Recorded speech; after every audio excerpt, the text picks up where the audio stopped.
Well, thank you guys for joining the podcast, The Process with Walter Beede and Jeremy Fouts. Today, Walter, I'm excited, as always, to be doing this podcast with you. But today is pretty special for both of us. We're going to do an episode here on The Process talking about uh, raising young athletes as fathers. And, obviously it's Father's Day now, and you and I are going to celebrate calling our two boys and visiting with them. And reliving those memories that we made all through all those years. And yes, we made a lot of memories with sports, and that's obviously what a lot of our audience is following us for, is us talking about athletics and how to raise young athletes. And but Walter, I tell you, we had some great times at the baseball field, and I know you did too.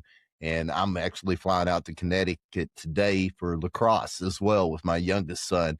But I tell all the parents, the memories that we have made, maybe in between ball games at the beach, maybe when we're driving down the interstate and we have a flat tire, and we laugh about it and say, hey, get the spare out of the back. We got to get to this ball game. But the memories, Walter, is something that I cannot stress enough to these parents. As I just got through dropping Pearson off, he won't be living at home anymore. I want to just do a really just authentic episode today with just you and I sharing these times and these moments with our two boys. And hopefully we can get the audience to understand, yes, we want your son to be the best. We want him to play in college, chase playing in the pros, all these different things. But parents, don't miss the memories. Don't miss the little things in life. So let's get started, Walter. As you look back and raising your two boys, being a sports dad is very important. But what's some of the things, the lessons that maybe you've learned as you've looked back, when that maybe you would have did a little bit different when the kids were younger, and kind of give the audience some things that you did that you're so glad that you spent those extra moments with those sons? Well, first and foremost, happy Father's Day weekend to you. This is a topic that's near and dear to my heart.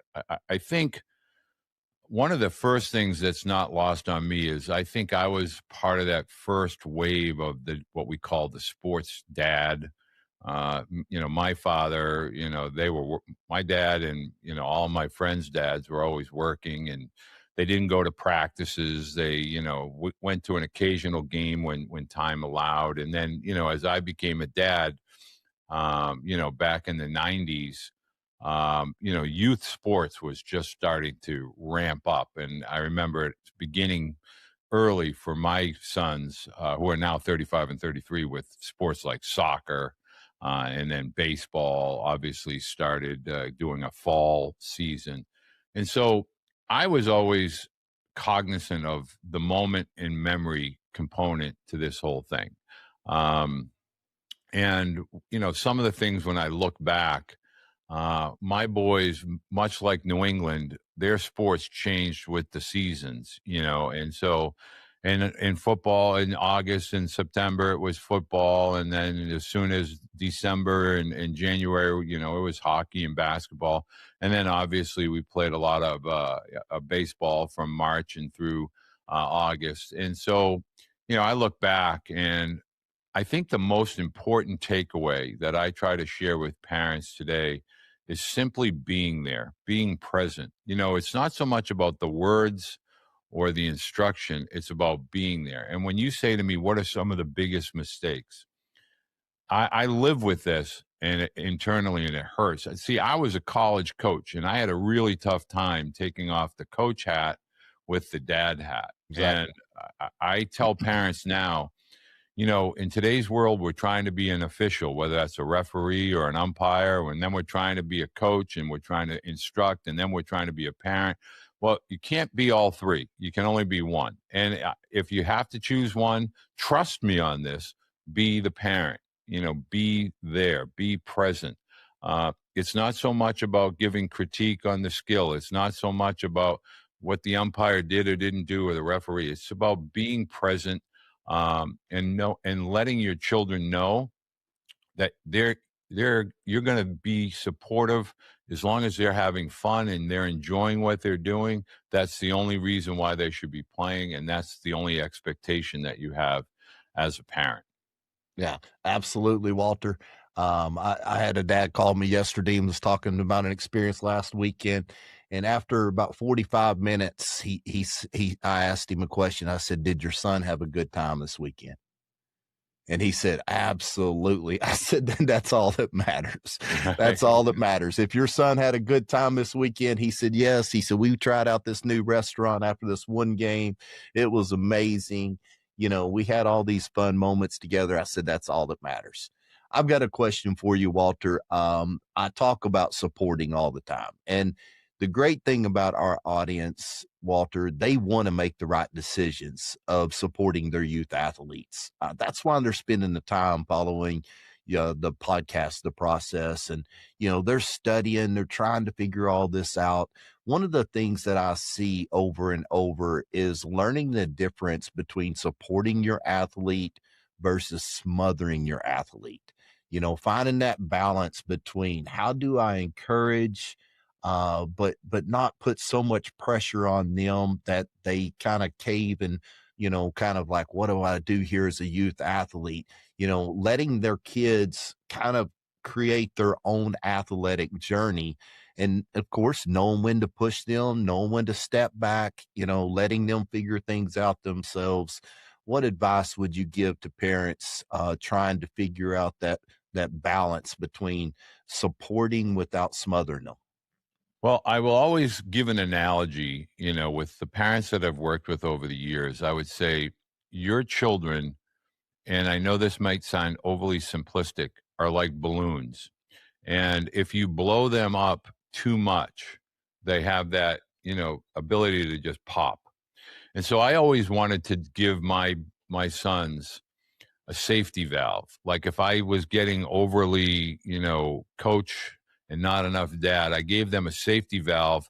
And that was what we called the locker room session. And that locker room session offered, they could say, "Hey, dad, time out, I need a locker room session," which meant they were going to just say things and they weren't going to be held, anything they wanted to say, however they wanted to say it, however they wanted to express it. And the reason why I used to do that is because I wanted my children to understand, okay, you're not going to be judged on anything about about to say. And once you say it, it's just between you and I. It doesn't go anywhere else, and it's done. And I think we need to be more cognizant of the fact that of the external pressures that children live under today that, I know I certainly didn't. And that is the social media expectation and the weight that they carry. Also, their peer group now, has more access to them. It used to be out of sight, out of mind. Well, now those days are done because they carry that gadget with them everywhere they go. It's all thumbs and they're able to see it. So you really have to understand there's a time throughout the day where the athletics is part of their their life, but after that it's only if they want to share. And so that should never be something that parents really want to bring up. Like, what are you thinking? What's your plan? Did you get your vitamins in today? Did you do your workout today? They need to begin to figure that out, and then different checkpoints will make that okay. Well, you didn't do your sprint work, or you didn't do, and you had a bad day, so you're scheduling. And so as a parent, I always try to get younger parents of those, and I hate saying these ages, 6 to 14, to really understand this is a part of who they are. It cannot dominate who they are at the dinner table, the breakfast table, on a car ride. If a car ride, you're just going to, Home Depot. Okay, that's a time for you and your child to be bonding about topics, whether you're doing yard work or chores or what have you. Sports has to be a part of who they are. It cannot consume their identity. And allowing children to have that, that timeout, that locker room session where they can just vent, get Yes. it out. It kind of keeps things on an even keel. So I always encourage parents, balance, try to understand that sports just are a fraction of who they, your children are to you. Don't make it about the whole. It's not about, that's not who they're going to ultimately become, at least for the vast majority of children. Yeah, I love that you said it can't be their identity. One of the things that I've always did with my two boys is we love the outdoors, Walter. We love to hunt, we love to fish. And both of my boys, some from time to time, when we've been playing ball and we're pushing ourselves, they'll from time to time lean over and say, "Hey, Dad, I just need a time. Let's go fishing. Let's go shoot some guns. Let's go do something as a family. Let's leave the bats and gloves at the house. Let's do these things." And that's what I've never regretted. And anytime there's a tournament in Colorado for lacrosse or anything, we always try to find that day or two that we can just go to the mountains and hike, do something to forget about sports for a little bit. I love that. Since you mentioned the car ride, though, you brought up the car ride, the magical ride. That is something that I feel like a lot of dads, and you can correct me if you think I'm wrong, their intentions are really good, but I think a lot of damage can be made on these car rides. The dad wants the son to do awesome.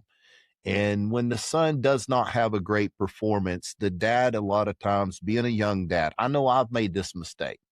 They trying to help, but what their words are is basically bringing that kid down a little bit more. So let's talk about the post game conversation. We just got into the vehicle, we're headed home.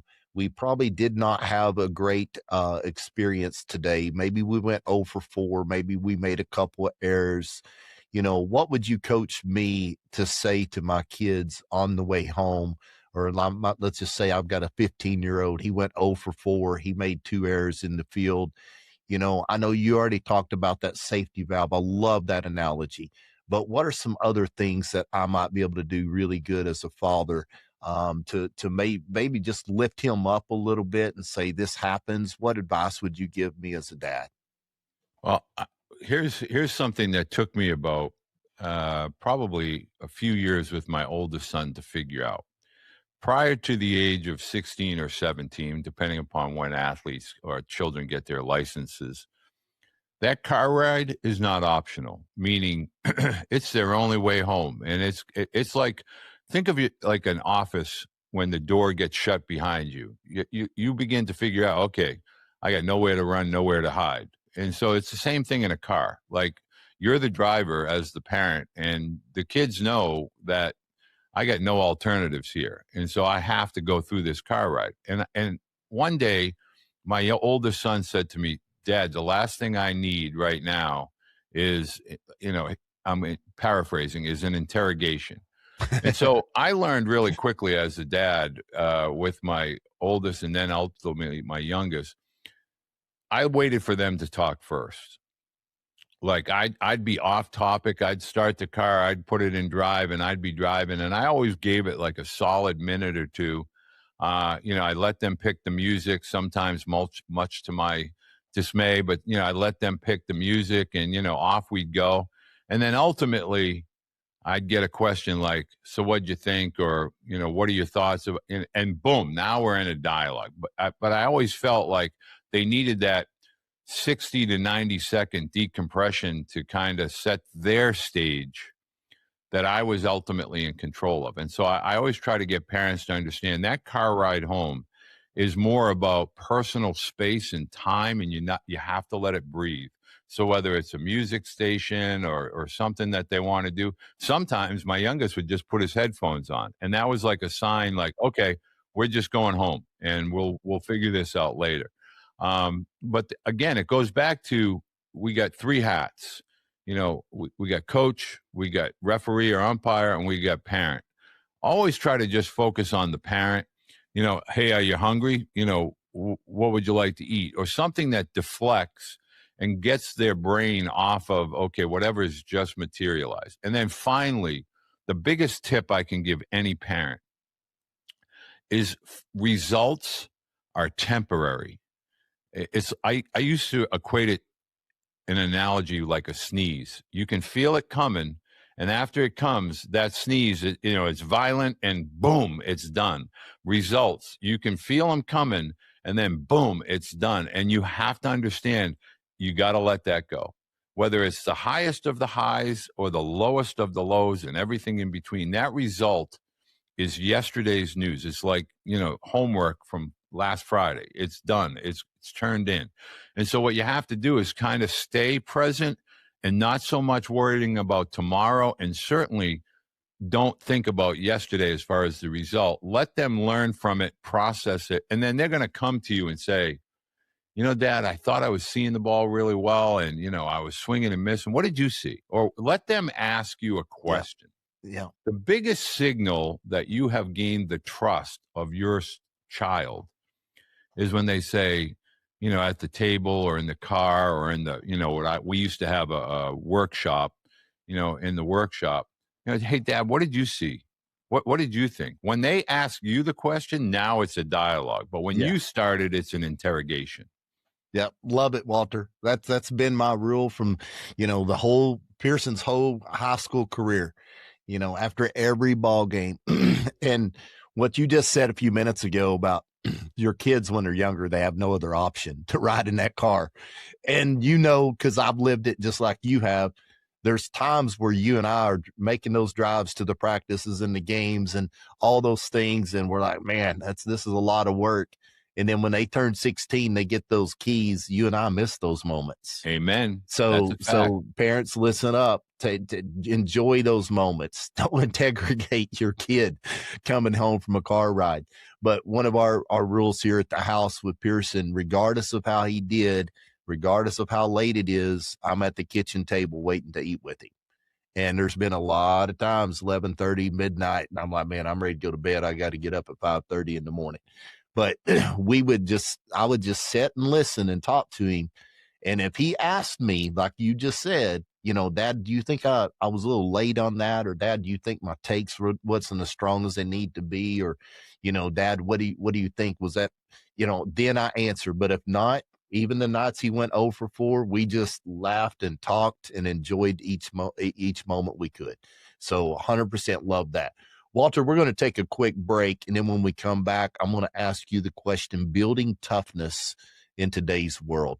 And not just toughness on the baseball field, but just really understanding, what we're trying to accomplish here of raising good young men. What are some things that we can do to help these good young men become tough in today's world? So take a quick break and we'll be right back. Athletes, electrolytes matter, but you got to choose the right electrolytes. If you look at the sugars, 34 grams, the dyes, all the things that's not good for you in this product, this is a hype product. If you look here at the electrolytes made by Coach Beede, it's got the right amount of magnesium, sodium, potassium, zinc, kosher salt. It's got vitamin C to help with the immune system.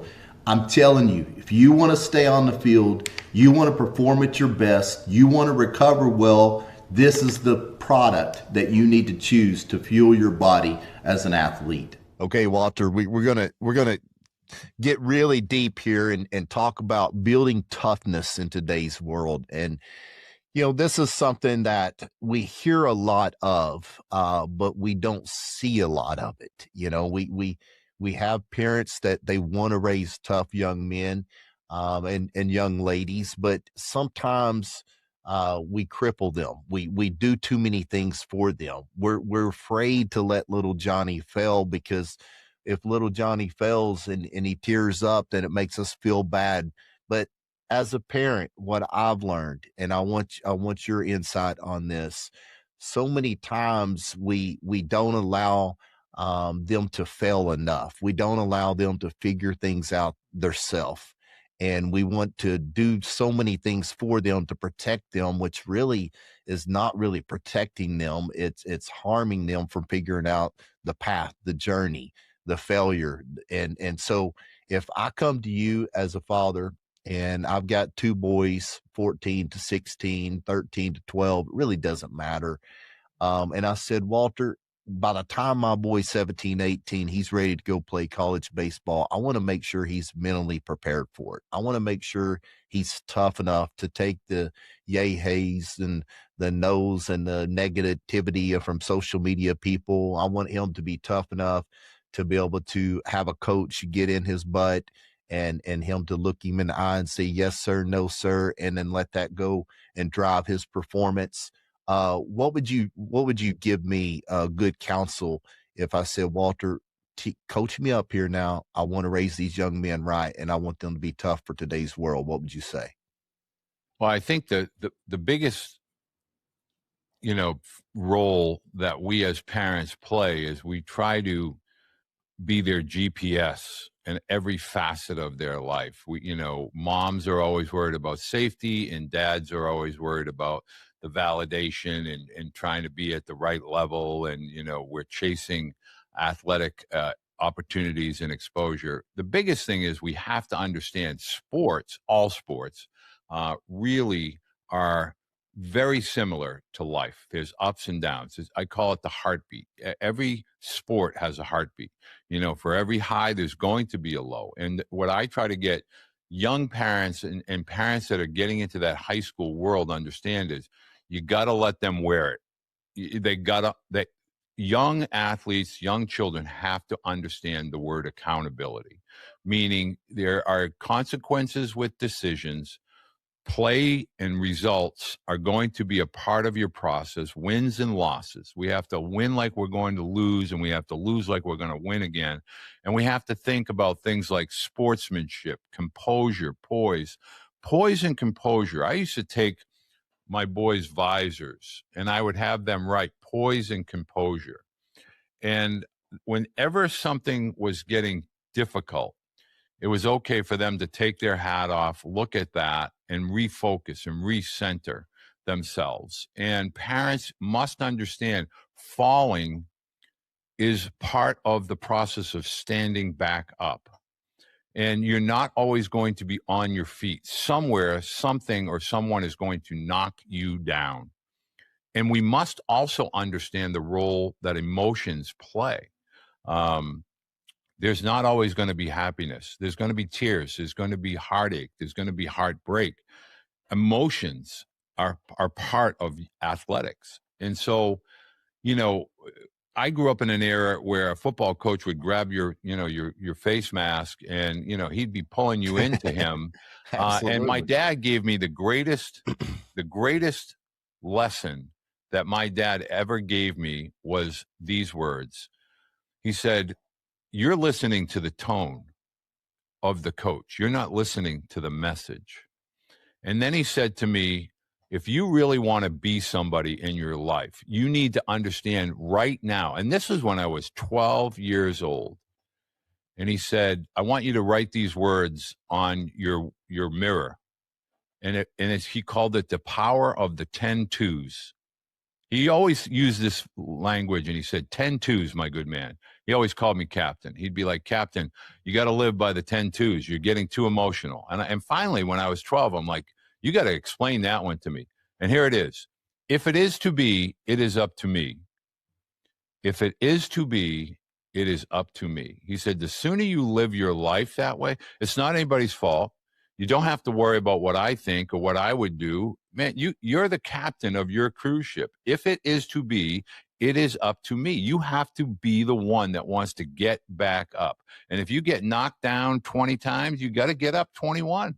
He said that it's really easy to walk away from something and just throw your hat on the ground and say, I can't do this. Well, if you're not living by the 10 twos, you're never going to do anything in your life. And so finally, as I started to get older, and it became a really prominent part of my life, and I started to share that with my boys, I would say, okay, you're 0 for 3, but here you come in the bottom of the 7th inning of a high school game, and the bases are loaded, and guess what? You're up. So nobody's going to worry about what you did. They're going to worry about what you're about to do. And you either have to have that in your mind, okay, I'm here now. I got to take care of my now.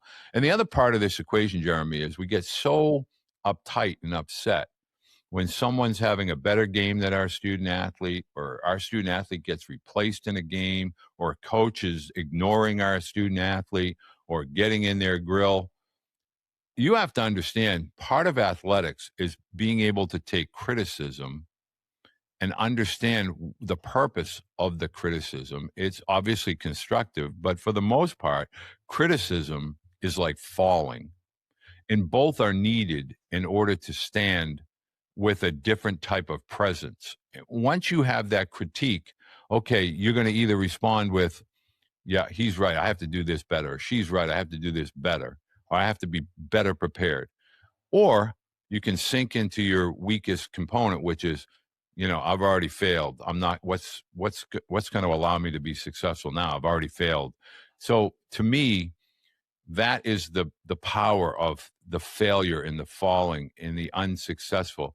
And parents have to understand your child is either going to execute or not execute. And if they don't execute, that doesn't mean they won't get another opportunity. They got to learn, okay, next time I'm going to be ready. I've seen it. I've felt it. I know what it's like. I'll be ready the next time I get that opportunity. I love it, Walter. I was just thinking as you was talking about being tough and and taking the negativity. Last year, Pearson's junior year, I did before his first district ball game. We did a video together of his steak filet mignon sandwich that I make for him, and it was crazy because it was just a way for us to show families, the intention was fuel them before a game, give them some good lean protein, some good carbs, that type of thing. And when we got to the game, I hear all this chatter, and it was basically the other team making fun of Pearson. And they was, calling him steak sandwich boy, all that when he was up to bat. And he went like 3 for 3 or something like that, hit the ball off the pitcher's leg and, just had a really good night. We come home and he said, Dad, I don't know if I want to do that again. And I said, do what again? He said, a video of me eating before the game because I got all this chatter. I said, how did you respond to that? He said, obviously very well. I said, great, we're going to do it before every game. and the reason I did that is like, that's life, right? I think isn't it Clemson University that their bullpen for the opposing team is right in the middle of the student section. Yep.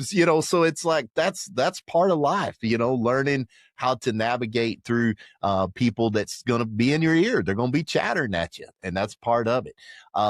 I know this is a Father's Day podcast, and I've got a real good question that I'm going to ask myself and you, but being that we, as far as your influence is known as the guy to give good recruiting advice, then I've still got to ask you, even though it's a Father's Day, a recruiting journey through a father's eye.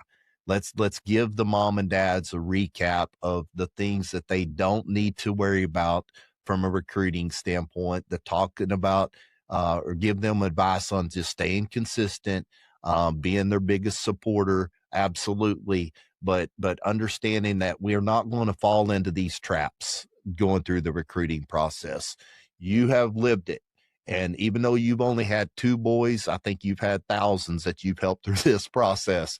And I know how close you are with those athletes and parents that you've helped through this recruiting process journey. So give us a little bit of advice on the recruiting journey through a father's eye. Well, I'm going to, this is a great topic, but what I want to give fathers particularly, I alluded to moms worry about safety and the well-being, and dads look at it as we're chasing the validation and the exposure. And if I had to go back in time, I would always say to parents, children are not merit badges. Like, don't treat your student athlete, your child, like a merit badge. Like, okay, they're a 12U All-American, or they got to this level, or they played in this ranking. It doesn't matter, and so the process of raising a child, a student athlete, that's going to teach them how to compromise, how to compete. They're going to learn empathy. They're going to learn how to handle success, but most of all, obviously, failure. And so no matter what level our children rise to, there should be no expectation, because everything they're doing within their childhood, from that 6 to 16, is really exploring, they're learning, they're figuring things out socially. Everybody knows the hierarchy. Like if I said to 10 8-year-old children, okay, let's pick a team. Like back in our day when I was a kid, you'd pick the team. You know, you have 2 captains and they pick the team. I was the last pick on a lot of teams, you know, and so it didn't really matter. In the end, you know, I ended up, you know, surpassing.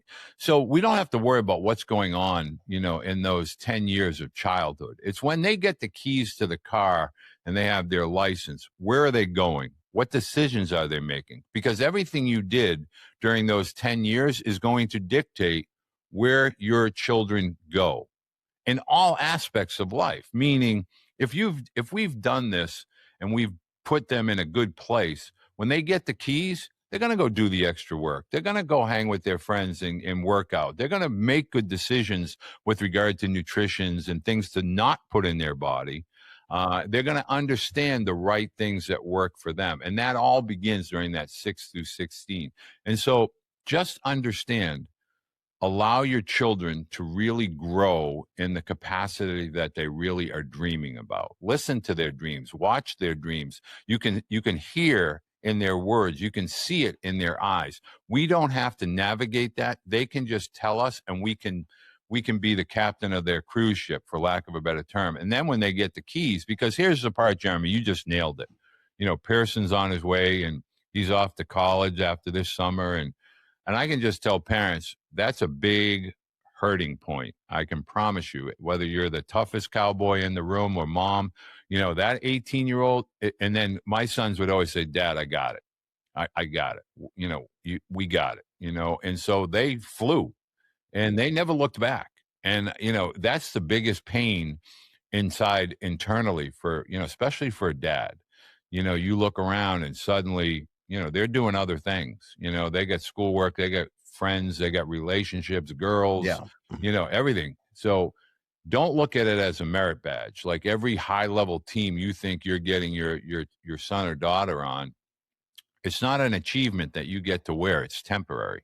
You know, enjoy those basic, you know, 10 foundational years as a parent, because once that's 17, 18 and they get the keys to their car, you know, you're gone, you know, as far as the hangout buddy. You're just kind of a, Dad, can I get a couple extra bucks? Dad, can you load my debit card? You know, Dad, you know, love you, you know, but it's more on the phone or in text. It's a lot of non-window time here. You don't get to see him live and in person. Yeah, Walter, the audience, I think, knows too. I've dropped Pearson off at Cincinnati. He'll be there for 8 weeks, and then he goes straight from there to Houston to play college baseball. And I had a dad text me yesterday, and we have a Core Beeve athlete that and also works with me on nutrition, that she received the Gatorade Player of the Year in Ohio, a pitcher, Tia Staten, just an unbelievable softball player. And he called me and he said, I've got the last travel tournament this summer with my daughter. 2 weeks from now, she's reporting to NC State.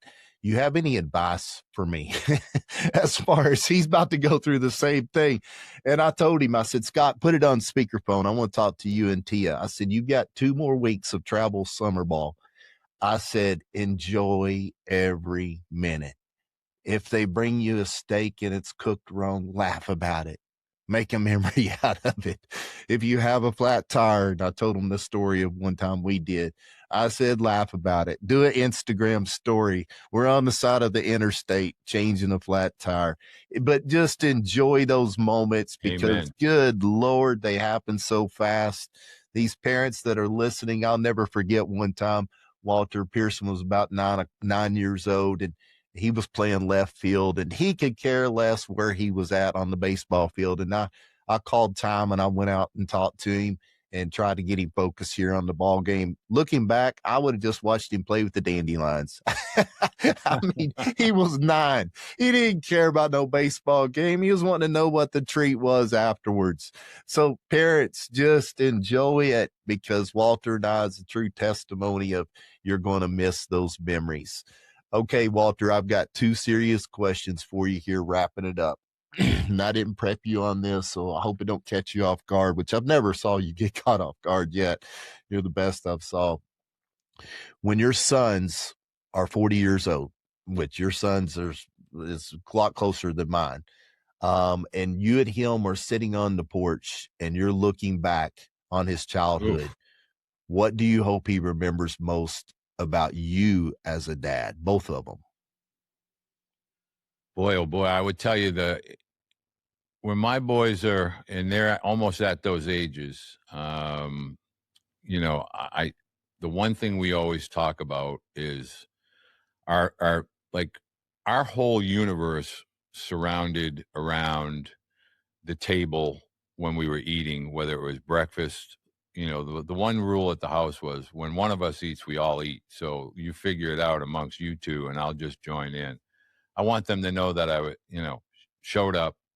I gave it everything. We have a saying, and we call it wit, and it's whatever it takes. And I was always in wit mode. We were always in wit mode. And the boys, I hope that they appreciated that. I didn't always do it maybe right, but I did it to the best of my capabilities, whether it was finances or time, that I always put them first. And a lot of people in today's world, when we begin, I don't ever like the word sacrifice as a parent. Like I never looked at what I did as a parent, a single dad, as a sacrifice. A lot of my buddies golf, a lot of my buddies do some different things. They go on trips, and I didn't do those things. And it wasn't because I was making a sacrifice. It was because I always felt that being a parent was not a job. It was something that was had a bigger meaning. And so being a dad to me was figuring it out, doing everything to the best of my ability in the moment. And I hope that my boys will look back. The one thing I was always trying to do, and I always try to encourage parents to do the same, is raise your children's floor in life. Meaning, I know what my limitations were. I was a $40,000 a year guy. I worked 70 hours a week. I lived on my own since I was 16.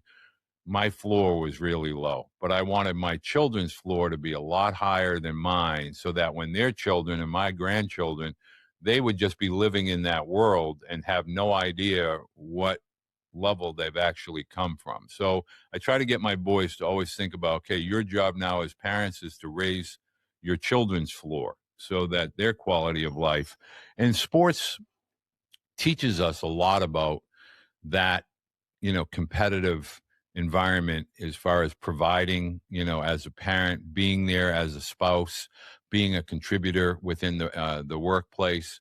And I really hope my boys look back and say, okay, I know my dad, raised our floor so we could provide a better life for our children. Love it, Walter. I'm the same way as you. I've never looked at what I do as sacrifice. I tell parents it's an investment into their future. Amen. And when you invest, the rule of compounding interest. And I feel like these parents, I have a lot of parents will reach out to me and say, I want my son on your meal plan, but do I have to cook? I'm not really that good of a cook. And I don't know if I want to put the time into the cooking. And I just turn it back around and I say, there's no better investment than investing in their health long term. And it gives them that full potential to unlock the mental side of the game. It helps them in so many different ways, but I love what you said. It's an investment. It's not a sacrifice. This is an investment that we are choosing to make into our son or our daughter's future. One of the things I'd like for my boys to remember me as, if I'm having that conversation with them at 40-year-old, is someone they can count on. I just recently spoke at my grandmother's funeral at 95 years old, and she was about the most solid Christian lady you ever wanted to meet, Walter. And you could always count on her. You could always count the fact that she'd have a candy drawer and have some candy in it, right left to the kitchen sink. You could always count on that if you showed up at 8 o'clock and wanted to play Boggle or Scrabble, she's ready to play. If you needed a prayer for something, she was always the one you called. She was always just that one. She didn't have any followers on social media. She just a person that every day walked the walk of a good life. And I hope that my boys look at me and say, I could always count on Dad. Dad might have And made some mistakes, but we all make yep, mistakes. But I but mean, you're the living testament of lead, yep, and others will follow. Like yep, to me, I'm always seeking out people that lead, and they don't talk, they just lead, and leading by actions creates followers. And I look at that in social media. If you just lead your life, if others feel okay, that resonates, they will follow. And if they don't, it's okay. It's not that's not the purpose in life, is about accumulating followers or numbers. It's about right. just leading by example. Right. Yeah. The marketplace determines how much value you bring to the marketplace. That's what I've always told my boys, in this recruiting process with Pearson. He's learned so much from you, and you've been so kind to give him a lot of attention and kind of explain to him the recruiting process. And I would always explain to him after we get off a call with you or something like that. I'd say, hey, Pearson, the marketplace will tell you what your value is. And so if these are things we need to work on, we need to work on them. But, that's the way it is. And that's why your channel is blown up so much on X, and everything you've done. You look at it the same way as I do. I'm going to bring value to these families, and we'll determine how valuable that is based on them sharing my message with other parents that can help them as well. Okay. Last question. And I'm not going to get emotional because of the time that I've just got through dropping Pearson off. But you get to say what you want to say to your two boys. What's the one thing you'd like to say directly to your boys for Father's Day?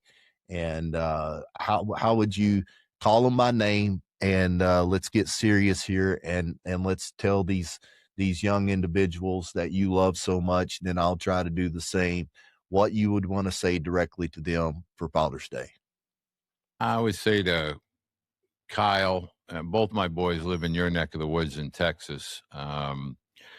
You know, we don't get to see each other eyeball to eyeball as much anymore. And the biggest thing is that fatherhood was the best thing that ever happened to me. I didn't know what it looked like. I didn't know what it felt like. Losing my dad at 38, when he was 38, I was 16. So a lot of trial and error, but I hope at the end of the day, now you both have successful lives in faith, in family, friends. We used to call it the 3F group. And in today's world, I hope, everything in their life, no matter the turmoil or the stress, I hope that they can look back and, feel good about our blood, our relationship, and who they've become as men, who they've become as spouses, and more importantly, who they've become as fathers. I hope that was, an offshoot and something that we were able to be a part of, and that they've taken and carried forward. Pretty powerful. I'm going to try to do my best here, Walter. I would say to Pearson, my firstborn, I'll never forget, in the hospital. We didn't know if mom was even going to make it, had some complications, different things. And looking at him and in his eyes that first day, I'm thinking, man, number one, I hope your mom makes it, because I don't have a clue how to raise a kid. But just, I would say to him, I'm proud of you. Just watching how he's just continued to chase his dreams regardless of the outcome right then. He was never that one that was invited to all these special things and got a lot of special attention, but he stayed locked in and just focused. He stayed, just keep working hard, and good things is happening for him, and I'm very proud of him. Just in the person that he's become along the way.